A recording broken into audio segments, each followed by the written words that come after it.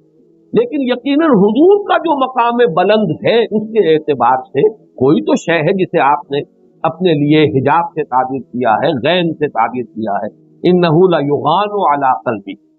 چاہے وہ شدت حضوری جو ہے اس کے اندر کچھ کمی آئی ہے،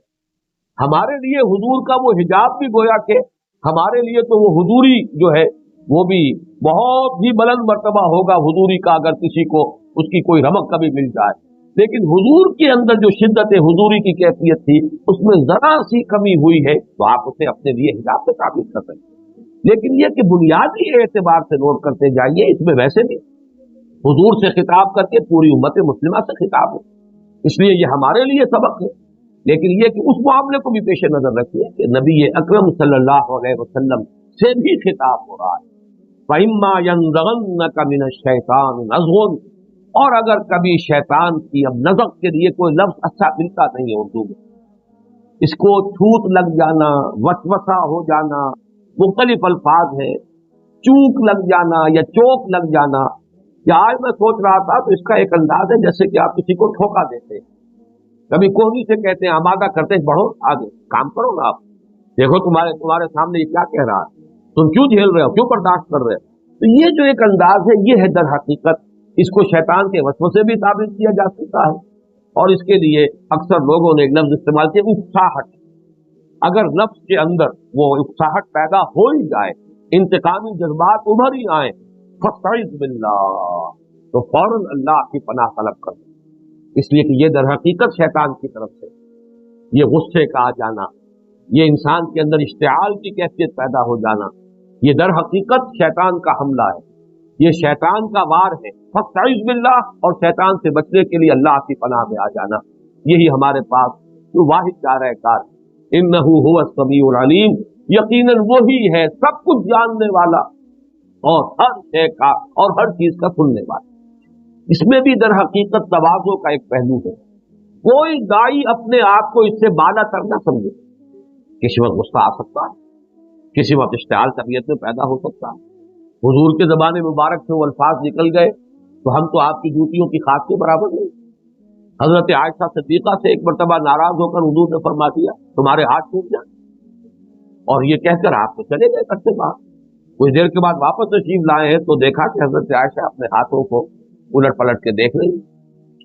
آخر حضرت ابوبکر صدیق کی بیٹی، تو حضور نے پوچھا کیا کر رہی ہو، تو انہوں نے عرض کیا کہ میں دیکھ رہی ہوں، منتظر ہوں آپ کی بد دعا کا ظہور کب ہوتا، یعنی میرے ہاتھ کب ٹوٹتے، تو اسی وقت حضور گویا کہ یہ بھی ایک اعتبار سے احتجاج کا بڑا لطیف انداز تھا، بڑا فٹل انداز تھا، شکوے کا اور شکایت کا، بہرحال اس پر فوراً حضور نے اللہ تعالیٰ سے خطاب کرتے ہوئے عرض کیا پروردگار میں بھی انسان ہوں، مجھے بھی غصہ آ جائے، میں اگر غصے میں کسی کو کوئی بد دعا دے بیٹھوں تو اللہ اس کے حق میں اسے میری طرف سے دعا بنا دے بجائے بد دعا۔ تو ان تمام چیزوں میں بھی اصل میں افراط و تفریط سے بچنے کی ضرورت ہے۔ اگر آپ یہ سمجھیں کہ انسان اتنا بے حس ہو سکتا ہے کہ کبھی اسے اشتعال آئے، ایک مرتبہ ہوا ہے کہ حضور مال غنیمت تقسیم کر رہے تھے یا صدقات تقسیم فرما رہے تھے، ایک شخص منافق اس نے بہت ہی ایک گستاخانہ انداز میں کہا اعدل یا محمد، اے محمد صلی اللہ علیہ وسلم عدل کرو، انصاف کرو، گویا کہ آپ پر ناانصافی کا الزام لگا رہا ہے، رو در رو۔